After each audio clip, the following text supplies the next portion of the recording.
Ассалаумағалейкум барлықтарыңызға. Бүгін Польшада жұмыс туралы сөйлесейік. Каналым негізі саяхат туралы, бірақ Польшада өзім біраз жыл тұрып жатқандықтан Польшаның қыр-сырын, жалпы жұмыс сағатына қанша төлейтінін бәрін жақсы білемін. Сол туралы айтып өтейін дедім. Минус мен плюсын айтып өтейін. Біріншісі әрине жақсы жағынан бастайын. Біріншісі зарплатасы әрине жоғары. Польшада сағатына қазір 30 злот 50 грош төлейді. 1 злоты 149 теңге. Теңге құлдырап жатыр. Кішкене сол жері. Енді Польшада жұмыс жасайтын адамдар үшін ол жақсырақ та, бірақ Қазақстаннан Польшаға келетін студенттер болсын, немесе қыдырып келетін адамдар үшін Польшада ыңғайсыз болып тұр. Польшаның өзінің злоты бар, ақшасы. Менде қазір тек қана 500 злотысы ғана бар екен, өйткені карта қолданамын. Бұл жақта да бәрінде карта қолдана береміз. Қағаз 500 злот, бұл Польшаның ең үлкен ақшасы. 1000 злоттығы бар дейді, бірақ өзім көрген жоқпын 1000 злоттықты. Мына 500 злоттықтың өзін көрмейміз. Негізінен 100 злот, 200 злот соларды көреміз. 50 злот, 20 злот, 10 злот қағаз ақшаларда монеталары бар. Жұмыс 30 злот, ол 30 злот төлейді, бірақ егер сіз студент болсаңыз, 26-ға толмаған болсаңыз, және оқитын болсаңыз, онда сізге 30 злот 50 грош төлейді. Ол қазіргі курс бойынша, телефон көрсетіп жіберейін, 30 злот 50 грош. Көрініп тұрмас сіздерге? 4548 теңге, 4500. Ал егер 26 жастан асып кеткен болсаңыз, онда сізге қазіргі курс бойынша 24 злот 3579. Айына енді сағатына төлегендіктен, сіз қанша сағат істейсіз, сонша сағатта бастап, бұл жерде өзіңіз істегеніңізге байланысты. Жақсы жігіттерді білем, айына теңгемен шаққанда енді миллион теңгенің үстінде істеп отырды, көп істейді. Өйткені сіз егер 240 сағат істесеңіз, оны көбейтемін 24 злотқа 5760 злот болады. 5760 злоттың 850 мың. Ол 240 сағат. Егер сіз 360 сағат істейсіз ба, одан көп істейсіз бе, ол өз еркіңіз білесіз. Бірақ жұмысқа байланысты. Кейбір жұмыстар 240 сағат қана беруі мүмкін, одан көп артық бермейді. Кейбіреулер одан көбірек істей алуыңа болады, жұмысыңызға байланысты. Ал келу жағына айтып өтсектін болсақ, 3 жолы бар. Біріншісі әрине туризм. Ол енді белгілі тұрған дүние, онымен қыдырып қана келесіз, белгілі бір уақытта. Және бірақ Польша Евросоюзда болғандықтан 2004-тен бері Польша Евросоюзда бар. Сіз Польшаның егер туризм визасымен келсеңіз, бүкіл Еуропаны аралай аласыз. Евросоюздағы мемлекеттер ол 21 мемлекет, 30-ға жақындап қалған. Шенген зона дейді, Шенген зонаның бәрін аралай аласыз. Ал егер рабочий виза, жұмыс визасы, онымен енді жұмыстан сізге шақырту жібереді, күтесіз. Мысалы, адамдарды білем, көп уақыт күткен олыншы, бір 6 ай күтуіңіз мүмкін, немесе одан да ұзақ болып кетуі мүмкін да. Негізі 6 айға дейін бәрі шешілу керек негізі. Бірақ жұмыс визасының да өзінің несі бар, минус жағы бар да. Бірақ сіз жұмыс визасы шақырту жасаған жұмыс болғаннан кейін сол жұмысты келіп қана істеуіңіз керексіз. Ал егер басқа жұмыс ауыстырам дейтін болсаңыз, онда ол жұмыстан сізге, мысалы Польшаға сіз келіп алдыңыз, басқа жұмысқа ауысатын болсаңыз, Польшаның ішінде ол жұмыс сізге тағы да қайтадан шақырту жасату керек, ал оны тағы да күту керек ұзақ уақыт. Бұл жақта басқа шетел азаматтар көп болғандықтан ондай шақырту керек еткізбейді. Мысалы Украина азаматтары, мысалы басқа ел азаматтары, Молдовияның азаматтары, оларды бірінші алады, өйткені оларға ондай шақырту жасап керек жоқ. Ал біз Қазақстан азаматтарына ондай шақырту керек болғандықтан біз шақырту жасатқысы келмейді. Айтады, орын жоқ дейді, немесе сіздерді жұмысқа қабылдай алмаймын дейді. Жалпы ондай көп, өзім көп көрдім. Ал ендісі екінші виза, ол студенческий виза. Студенческий виза ол өте жақсы визалардың бірі, онымен көп проблема болмайды. Мынандай мысалға жаңағы жұмыстың визасы сияқты шақырту жасап керек жоқ. Өйткені сен студентсің, сені жұмысқа ала береді. Және сен студент болсаң көбірек табасың. Бірақ 26 жасқа дейін ғана айтып өтейін, 26 жасқа дейін ғана. 26 жастан асып кетсең, тіпті студент бол, тіпті маған докторантура, магистратура оқып болды, есептелмейді ол. 26 жасқа дейін ғана. Бірақ студенческий визамен 26 жастан асқан болса да виза жасап келе беруге болады. Ол жағын нақты білмедім. Жалпы виза жағымен онда мен айналыспаймын да, бірақ өзім студенческий визамен келгем. Қазір оқуын бітіріп, жұмыс жасап жатырмын. Көп көмектеді. Уақытша азаматтық береді, бұл жаққа визамен келгеннен кейін уақытша азаматтық тапсыруға болады. 3 жылға береді, оны жұмыстан 3 жылға. Ал университеттен тапсыратын болсаңыздар, ол 1,5 жылға береді. Бірақ әрбір қалада әртүрлі тапсырады. Мен тұрып жатқан қала Вроцлав қаласы болғандықтан, бұл қалада ұзақ жайындалады да, бір сөзбен айтқанда. Басты ауыртады. Мысалы Қазақстанда, мысалы біз айтамыз ғой, сондары дұрыс жасамайды, қағаз басталып ұзақ уақыт істейді дейді ғой. Жоқ, сіздер тек қана ондай дүние Қазақстан емес, бүкіл шетелде де сондай да. Мысалға, осы Польшаны алып өтсек, әйтпесе Еуропадағы дамып жатқан 20 мемлекетке кірді уже әлем бойынша дамып жатқан. Бірақ қағаз бастылығы, ұзақ дүниесінде документтер шешетін әлі сол Қазақстанмен ұқсас болып қалады тіпті. Енді кейбір жерлер тезірек шешетін шығар, бірақ менің өзім мысалға уақытша азаматтықты 2 жыл күттім, 2 жыл. Оны алып алсаңыз, сізге виза жасатып керек жоқ, Қазақстанға барып келіп жүре бересіз, осы Еуропаны аралай аласыз, бүкіл нелерін. Тағы жақын жақтардың бірі, тағы плюсы, Еуропа жалпы кішкентай болғаннан кейін сіз кез келген жаққа қыдырып бара аласыз да. Бір сөзбен айтқанда, мен уақытша азаматтық алдым, мысалға сіздерге көрсетіп өтейін. Қыдыру жағынан самолеттер бұл жақта, аэропорт жалпы өте жақсы. Мысалға мен билет алып қойдым, көрініп тұр ма сіздерге, Вроцлав Риека деген. Ол қала Хорватияның қаласы, 1,5 сағат 104 злот қалдым. Қазірде көріп өтейін, 29 сентябрь бағасы 104 злот болды. Мен сағатына 30 злот 50 еуро табатқан болғандықтан, бұл менің 3,5 сағаттық жұмысым жалпы. 3,5 сағаттық жұмысымен мен 104 злотқа жалпы 1,5 сағаттық не алып алдым. Қазірде бағасы 104 злот деген, бағасы өзгермеген, негізі бағалар өзгереді, мысалы қымбаттай береді, ертеге алсаң арзанырақ аласың деген сияқты, жақындаған уақытта алсаң қымбатырақ. Жалпы ол самолеттің бағасы әртүрлі өзгереді, бірақ таңдау көп та. Мысалы мен Вроцлав қаласында тұрып жатырмын, көріп тұрсыздар ма? Егер Вроцлав қаласына ұшамын дейтін болсаңыз, мына қалалардың бәріне мен бара аламын да. Бұл Ryanair деген компания, өзі арзан компания да. Енді әрине ақша көп шашпайсың, 100 минутқа. Бірақ 1,5 сағаттық жолы оған эконом немесе бизнес класс алып керек жоқ. Ол көзді ашым жұмғанша уже 1,5 сағаттың ішінде сен сол қалада боласың. Жалпы қарап өтейін, мысалға Испанияға баратын болсақ, Барселонаға күнді қарап өтейін. Егер мысалы октябрьдің 25-іне алатын болсам, бағанша түркен. Тоже 104 злот. Енді бәрі 104 деген сөз емес, негізі бағалар өзгеріп тұру керек, әртүрлі бағалар болады әр мемлекетке деген сияқты. Сол жерлер жақсы. Ал енді минус жағынан келіп өтсек, бұл алыс болды, Қазақстаннан алыс Польша, туыс туғаныңызды сағынасыз, үйдегілерді сағынасыз. Ең маңызды дүние осы, сіз егер үйленген болсаңыз, бала шағаңызды, әйеліңізді сағынасыз деген сияқты сағынасыз да. Ал егер жас болсаңыз, сонда да ата-анаңызды, мама-папаңызды, достарыңыз деген сияқты сағынасыз. Бұл жаққа келесіз, басқа әлем, бір сөзбен айтқанда, басқа мемлекет, тілі басқа, поляк тілі біз үшін өте қиын жалпы. Тілден қиналасыз. Жалпы поляктар өздері бұлар ұлтшыл болып келеді, мықты болып келеді, өз тілдеріне жалпы Польшада тек поляк тілінде ғана сөйлейді, мысалға. Бізде Қазақстанда бар ғой, мысалы қазақша, орысша сөйлеп жүре береміз, әрине орыс тіліне ешқандай нем жоқ. Орыс тілінің көмегі мына жақта да тиіп жатыр, Украина азаматтарымен орысша сөйлеп жатыр. Украина азаматтары екі тілде сөйлейді, оларда украин тілінде, қазақ тілінде. Бізде Қазақстан сияқты ғой. Олармен орысша сөйлеп жатыр, жалпы орыс тілінің көмегі тиіп жатыр, бірақ орыстар орыс тілінде сөйлемейді. Енді бұрынғы 89 жылға дейінгі ата әжелер мысалға сөйлеу мүмкін, бірақ реткі, өте аз, өте аз ол. Жалпы өзім аз көрдім, мысалы кейбіреулер айтады, біз түсінеміз дейді да, орыс тілінше сөйлеп жатқан кезімізде айтады, түсініп тұрмын тілді дейді да, орыс тілінше, бірақ ұмытып қалдым кішкенелерін, одан кейін бір жағынан сөйлегім келмейді дейді да. Польшада тұрып жатсың ба, поляк тілінде сөйлеп болды, бір ауыз сөз. Ол айтып тұрғандар дұрыс та, бір сөзбен айтқанда. Польшада тұрып жатқаннан кейін біз поляк тілін білуіміз керек. Сондықтан тіл жағынан қатты қиналатын боласыздар, ол шыны керек. Сіздерді бұл жақта ешкім күтіп алып жатқан жоқ. Мысалға жаңа айтып өткендей, жұмыс визасымен келетін болсаңыз, сіз егер шақырту жасаған жұмысыңыз сізге ұнамай қалды, келіп істедіңіз бір ай, сізге ұнамай қалды, шыққыңыз келді ол жұмыстан. Бірақ ол жұмыстан шыға алмайсыз, бір сөзбен айтқанда. Шығып кетсеңіз кете береді, бірақ бір айдан кейін 2 айдың ішінде сіз басқа жұмыс тауып үлгеруіңіз керексіз. Егер оның ішінде тауып үлгермейтін болсаңыз, олар тіпті жұмыс визасын аннулировать етіп салуы мүмкін да, бұл жерде бар да. Бірақ ол өте ақырын жүретін дүние, ол жұмыс, оны сұрату керек, жіберу керек та, акимат дейді бұл жақта, Қазақстанда сияқты акимат. Соған жүреді, мына адам бізде істемейді деп жіберу керек ол қағазды. Кейбір жұмысшылар жіберуі мүмкін, кейбір жұмысшылар жіберуі мүмкін, әр жерде әр қалай бұл жерде.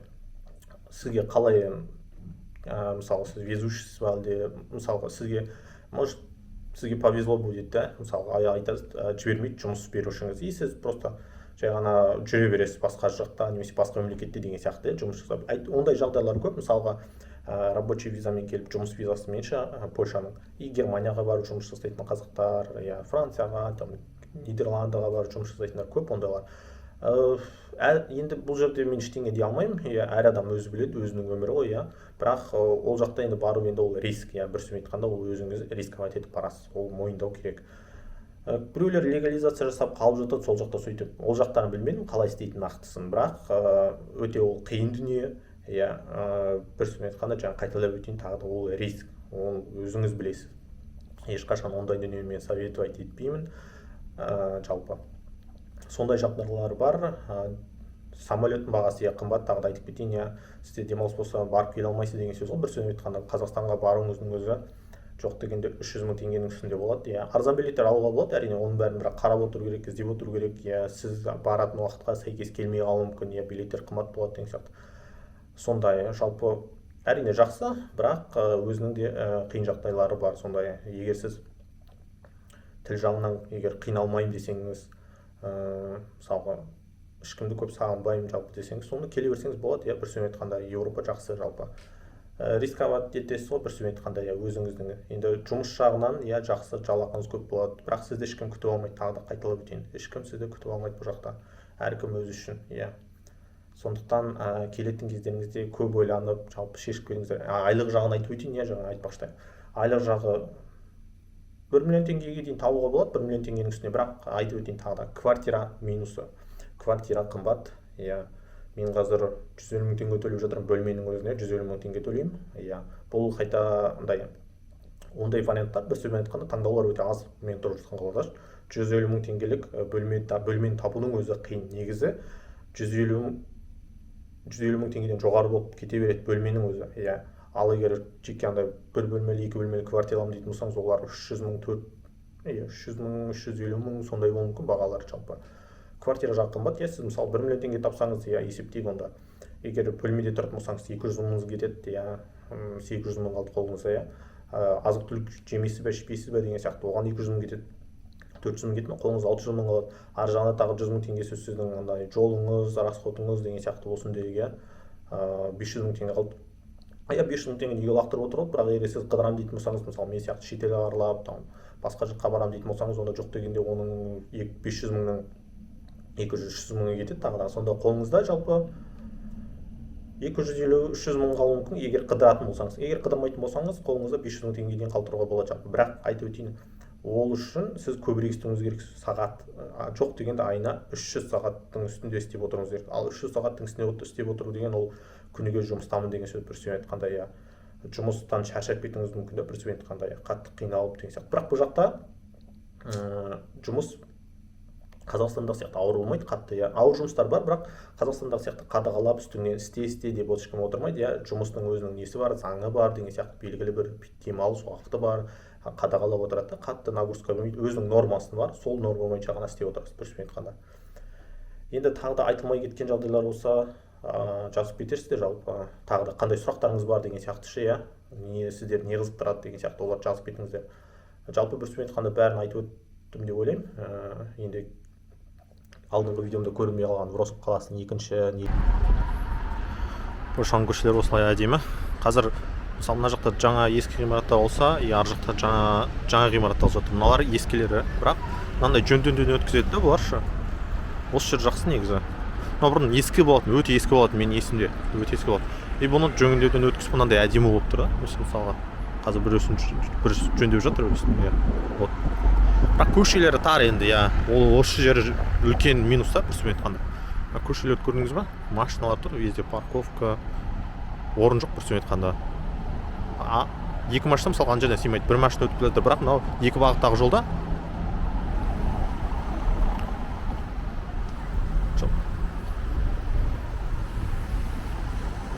үлкен минустар, осы көшелер тар.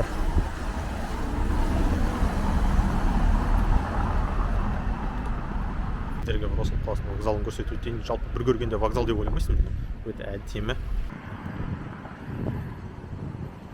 Мына жақтан басталады сол басы. Жалпы осы вокзал.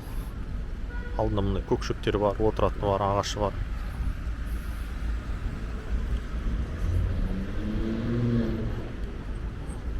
Вокзал салуды осы поляктардан үйрену керек сияқты ғой жалпы ше.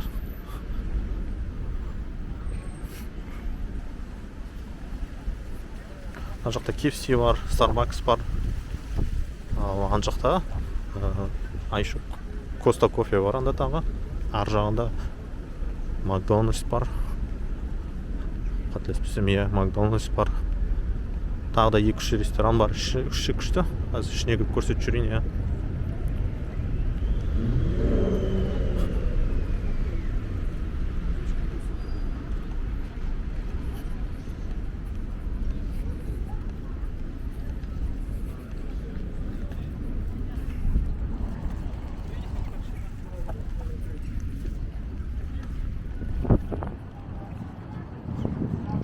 шыға салғандағы көрініс.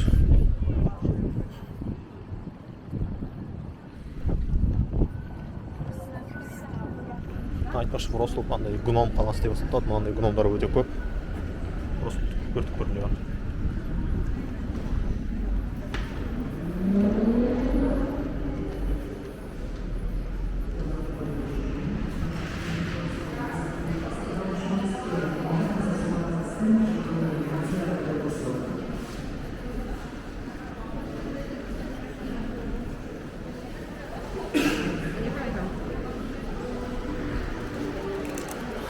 Адам деген көп.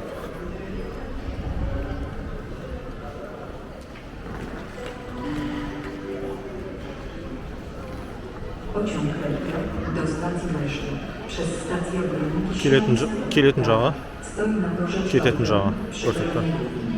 Planowy odjazd pociągu o godzinie 17:29. Зал столетия дейді. Короче, 1913 жылы ашылған екен. Іші, короче, зал ғой. Концерт, үйірме. Концерттер болып тұрады, иә.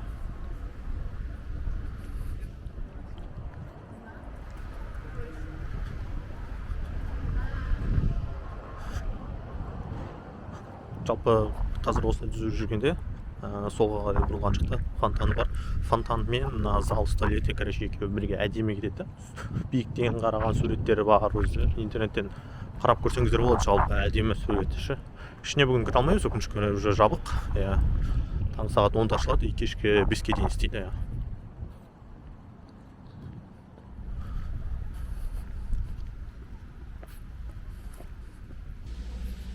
Фонтан жаққа қарай кіретін жағы уже.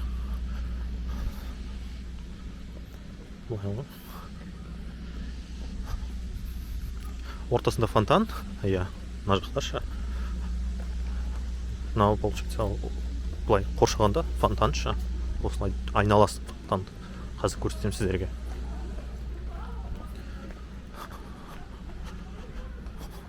Камера бар екен.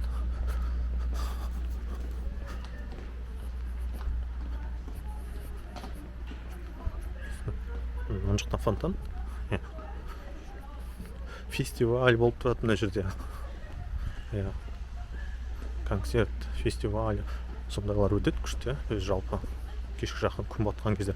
Бірақ күз болды қазір. Вроцлав қаласында жалпы тек Вроцлавда емес, Польшада 2 күннің бір жаңбыр болады қазір.